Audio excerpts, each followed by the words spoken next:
Students welcome to our YouTube channel commerce with Kanaujia ma'am.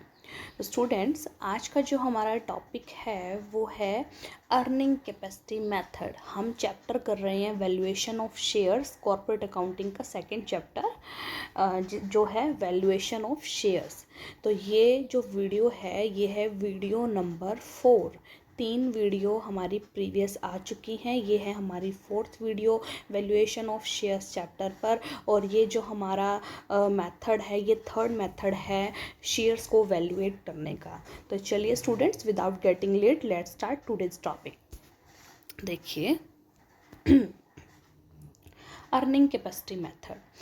This method of valuation of share is particularly suitable in the case of big investors because they are more interested in the company's earning rather than what the company distributes in the form of dividend. देखिए जो हम previous video में आपने dividend yield theory पढ़ी होगी, उसके अंदर सारा जो एम्फेसिस दिया हुआ है, सारा जो प्रेशर दिया हुआ है वो डिविडेंड पे करने पे दिया हुआ है। वो कंपनी कितना डिविडेंड देती है उसके बिहाफ पर शेयर की वैल्यू निकलती है, जबकि ये उससे बिल्कुल उलट है। अर्निंग कैपेसिटी मेथड है उस मेथड से बिल्कुल उलट है। कैसे? इस मेथड को वो पर्सन यूज़ करते हैं, वो शेयर होल्डर यूज़ करते हैं जो कंपनी की अर्निंग में ज़्यादा ध्यान देते हैं, ना कि इस चीज़ में ध्यान देते हैं कि कंपनी डिविडेंड कितना डिक्लेयर कर रही है। तो उस थ्योरी के या उस मेथड के बिल्कुल अपोजिट मेथड है ये। ठीक है, आगे देखिए। This methods cover up some of the limitation of the yield method. देखो जो भी हमने अभी डिविडेंड यील्ड मेथड करा था प्रीवियस वीडियो में, उसमें लिमिटेशंस पड़ी थी।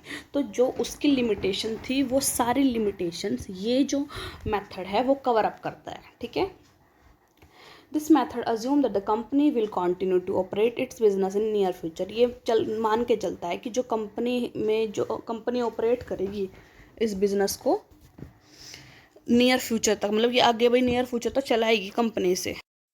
Hence, in this method, the rate of the earning are compared with the normal rate of return prevailing in the industry. देखिए इस मेथड में क्या करते हैं, जो रियल रेट ऑफ अर्निंग है, जितना कंपनी निकाल रही है रेट ऑफ अर्निंग, उसको कंपेयर किया जाता है उस टाइप की इंडस्ट्री में जो नॉर्मल रेट चल रही है ना उससे। The formula for this method is as follow. देखिए फॉर्मूला क्या है इस मेथड का, अर्निंग कैपेसिटी मेथड का फॉर्मूला लर्न कर लीजिए यहाँ से। Value of share is equal to rate of earning upon में normal rate of return upon में इनटू में paid up value per share.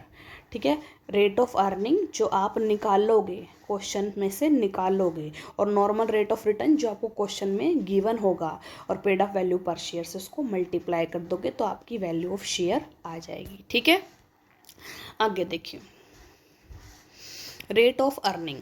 अब हमने ये देख लिया कि फॉर्मूला पढ़ लिया कि rate of earning divided by normal rate multiply by paid up share capital. तो रेट ऑफ अर्निंग निकालेंगे कैसे हम?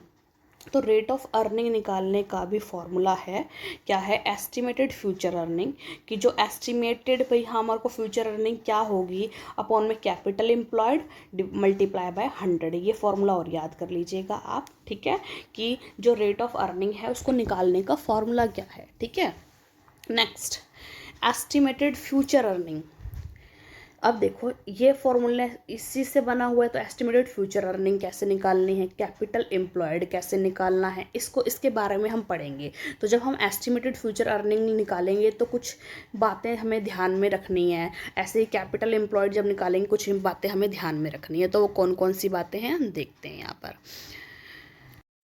देखिए कौन कौन सी एडजस्टमेंट है, कौन कौन सी एस्टिमेटेड फ्यूचर अर्निंग निकालते टाइम कौन कौन सी एडजस्टमेंट है जिसको हमको ध्यान में रखना है। First, the abnormal losses if any adjusted from the profit should be added back to the profit. कि अगर कोई भी एबनॉर्मल लॉस जो आपने मतलब एडजस्ट कर दी है तो उसको वापस क्या करोगे, ऐड कर दोगे। मान लो कोई एबनॉर्मल लॉस थी, आपने उसको नॉर्मल लॉस करके माइनस कर दिया तो उसे वापस प्लस कर दो। ठीक है, ये चीज़ समझ में आ गई। आगे देखो B, the abnormal profit should be deducted from the profits of the particular year in which they are included। देखो नॉर्मल प्रॉफिट तो क्या होते हैं, ऐड होते हैं। ठीक है, और एबनॉर्मल प्रॉफिट माइनस होते हैं। ठीक है, तो ये माइनस कर देने हैं हमने। आगे C, any other adjustment which affect the past profit should be adjusted. कोई भी ऐसे जो भी एडजस्टमेंट हैं वो अगर पास्ट प्रॉफिट को अफेक्ट करती है, हमारी जो प्रीवियस प्रॉफिट है हमारे, तो उसको भी एडजस्ट करना चाहिए अपने को। D, any income from the investment must be excluded from the profits. कोई भी, ये याद रखना, अगर इन्वेस्टमेंट में से कोई भी इनकम आई है तो उसको आप प्रॉफिट में इंक्लूड नहीं करोगे, उसको माइनस करोगे। ठीक है, प्रॉफिट में सिर्फ ऑपरेटिंग एक्टिविटीज़ से जो भी पैसा आता है उसको लेके चलते हैं। ठीक है, आगे और देखो क्या बोल रहा है। अगर आपके जो प्रीवियस ईयर के प्रॉफिट्स हैं ना, अगर वो इंक्रीजिंग ट्रेंड शो कर रहे हैं, मान लो 2010, 2011, 2012, 2010 में 50,000 का प्रॉफिट हुआ और 2011 में 55,000 का प्रॉफिट हुआ, ऐसे ही 2012 में 70,000 का प्रॉफिट हुआ। दैट मीन्स ये क्या शो कर रहे हैं, ये इंक्रीजिंग ट्रेंड शो कर रहे हैं। तो अगर इंक्रीजिंग ट्रेंड शो कर रहे हैं आपके प्रीवियस ईयर के आंकड़े, प्रॉफिट्स के आंकड़े, तो आप वेटेज एवरेज मेथड को यूज़ करके एवरेज प्रॉफिट को कैलकुलेट करोगे। ठीक है, और जब आप future maintainable profit should be calculated, आप फ्यूचर मेंटेनेबल प्रॉफिट को तभी कैलकुलेट करना चाहिए आपको, इन सब पॉइंट्स को पहले अपने माइंड्स में फैक्टर्स को कंसीडर करके। कौन कौन से फैक्टर हैं जिन्हें हमें पहले कंसीडर करते हुए चलना चाहिए, तो ये फैक्टर्स हैं, देखिए। First, change in the taste of the customer, customer की टेस्ट में चेंज होता रहता है।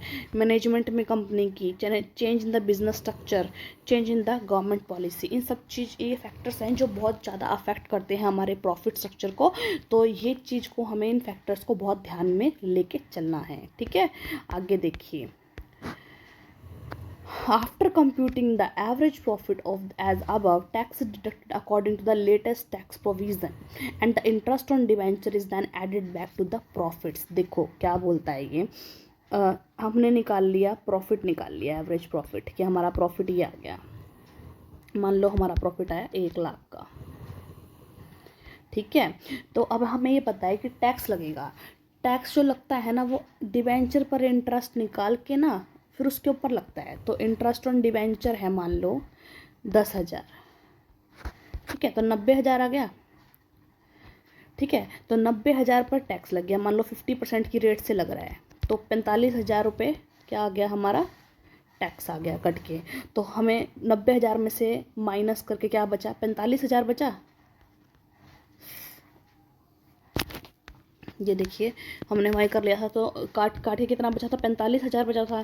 तो जो 45,000 था वो था प्रॉफिट आफ्टर टैक्स भी और आफ्टर इंटरेस्ट भी, profit after tax and interest on debenture. जबकि हमें चाहिए profit after tax but before interest. तो क्या करेंगे, बिफोर इंटरेस्ट के लिए जो इंटरेस्ट हमने पहले वहाँ से माइनस करा था उसे वापस प्लस कर देंगे 10,000 को।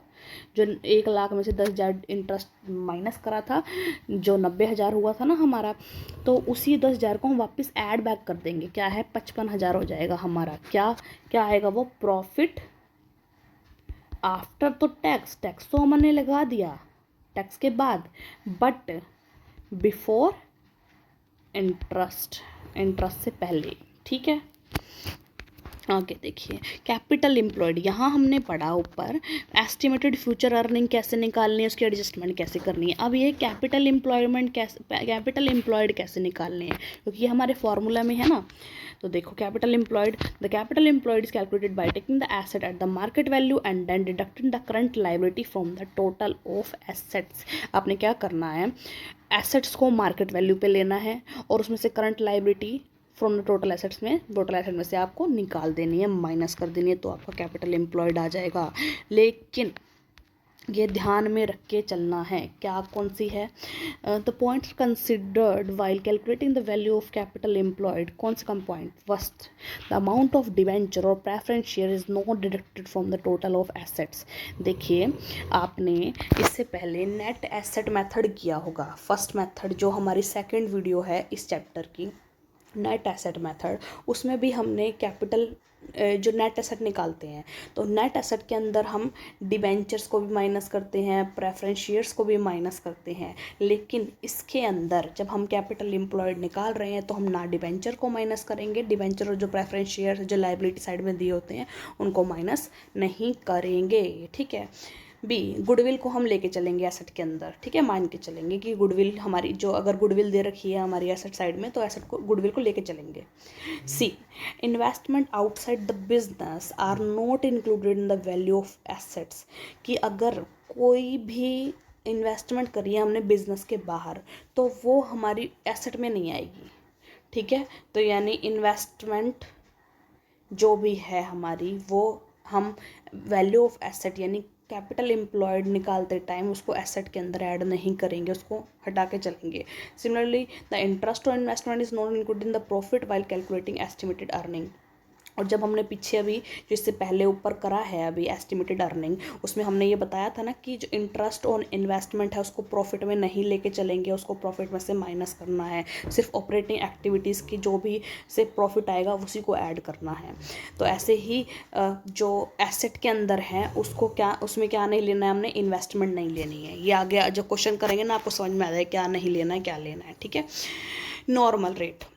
Normal rate of earning return is normally given in the question. Normal rate आपको दे रखी होगी, this rate is different in different industry, हर एक इंडस्ट्री में डिफरेंट होती है। Earning capacity method is summarise कर रखा है भाई पूरे उसको, तो यहाँ से देख लो समराइज करके देख लो। हम अगर वैल्यू ऑफ शेयर निकालनी है तो ये फॉर्मूला आएगा रेट ऑफ अर्निंग अपॉन में normal rate of return multiply by 100।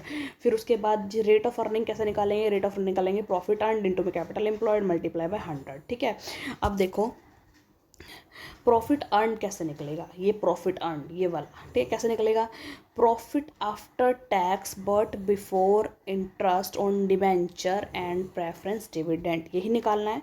और इसको निकालने के लिए एक और बोल सकते हैं प्रॉफिट अर्न के लिए, प्रॉफिट ड्यूरिंग द ईयर, उसमें से डिबेंचर इंटरेस्ट के डिबेंचर को माइनस कर लेंगे, डिबेंचर और इंटरेस्ट को माइनस करेंगे, उस पर फिर टैक्स लगाएंगे, टैक्स को माइनस करेंगे और फिर जो वैल्यू आएगी उसमें इंटरेस्ट ऑन डिबेंचर प्लस कर देंगे। जैसे हमने किया था प्रॉफिट ड्यूरिंग द ईयर था हमारा 1 लाख और इंटरेस्ट ऑन डिबेंचर थे 10,000। ठीक है, आया हमारा 90,000। 90,000 में से टैक्स माइनस किया, कितना 50% था 45,000। फिर इंटरेस्ट ऑन डिवेंचर्स ऐड कर दी, जो 10,000 थे उसको 10,000 को ऐड कर दिया तो क्या आ गया 55,000।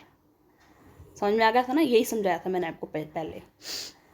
आगे देखिए नेट कैपिटल एम्प्लॉयड, देखिए और कैसे निकाल सकते हैं नेट कैपिटल एम्प्लॉयड। जो ये है देखो, ये तो निकाल लिया हमने प्रॉफिट अर्न का 2। अब कैपिटल एम्प्लॉयड कैसे निकालेंगे, फिक्स्ड एसेट प्लस में करंट एसेट माइनस में लाइबिलिटी। ठीक है, यही है फॉर्मूलाज, बस इसके अंदर ये चीज़ देख के चलनी है, ये 3 चीज़ें कि क्या आएगा क्या नहीं आएगा। ठीक है, वो मैं आपको क्वेश्चन के थ्रू समझा दूंगी कैसे होगा। ठीक है, आगे देखिए एक इलिस्ट्रेशन करते हैं इसका। इलिस्ट्रेशन में देखो क्या दे रखा है आपको, following the balance sheet of X limited as on 31 March 2008, equity and liability और एसेट दे रखी है। देखो शेयर कैपिटल दे रखी है 60,000 इक्विटी शेयर और 10 ईच 6 लाख की, जनरल रिजर्व है 1,40,000 का, डिवेंचर्स हैं 1,50,000 के, करंट लाइबिलिटी है 1,10,000 की, टोटल हो गई 10 लाख की।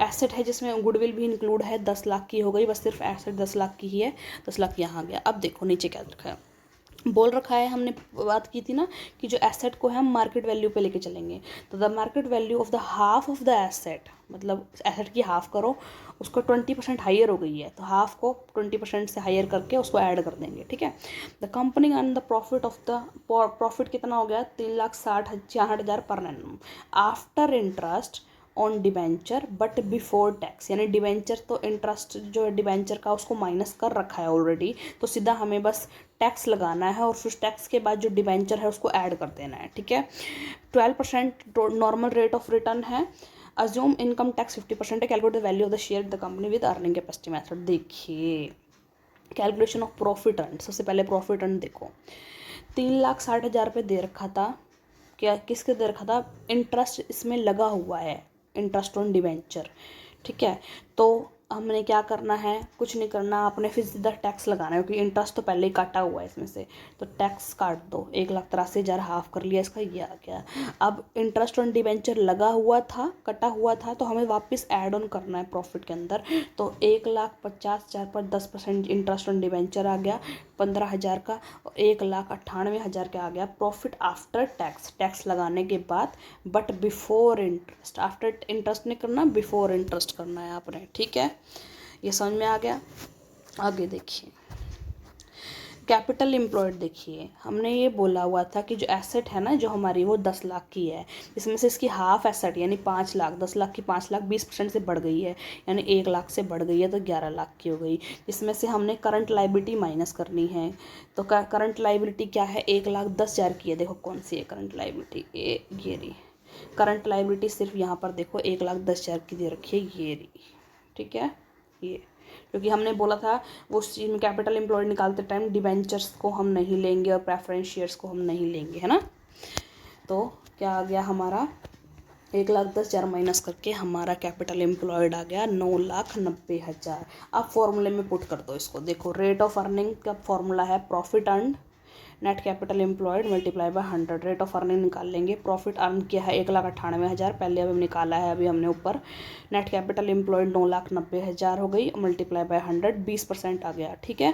रेट ऑफ अर्निंग आ गई, और नॉर्मल रेट हमारे 12% हमें दे रखी है क्वेश्चन में, तो रेट ऑफ अर्निंग आ गई 20, जो नॉर्मल रेट है वो 12 दे रखी है, multiply by paid of value of share दे रखी है क्वेश्चन में, ये रही देखो, ये देखो पेड ऑफ वैल्यू ये आ गई शेयर की, ठीक है।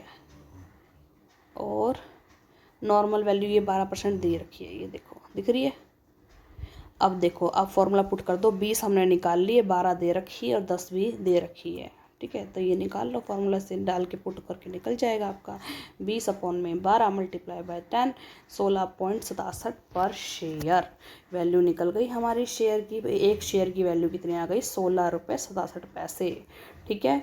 तो ये हमारा जो आज का जो वीडियो का जो भी पॉइंट था, जो मेथड था, वो यहाँ से हमारा कंप्लीट हो गया है, जिसके अंदर हमने अर्निंग कैपेसिटी मेथड पढ़ा, उसका फॉर्मूला पढ़ा कि इसके अंदर वैल्यू ऑफ शेयर कैसे कैलकुलेट करते हैं, रेट ऑफ अर्निंग अपॉन में normal rate of return upon में paid up value of share. तो रेट ऑफ अर्निंग निकालने के लिए कौन कौन सी बातें ध्यान में रखनी है, एस्टिमेटेड फ्यूचर अर्निंग अपॉन में इसका फॉर्मूला है कैपिटल एम्प्लॉयड मल्टीप्लाई बाय 100।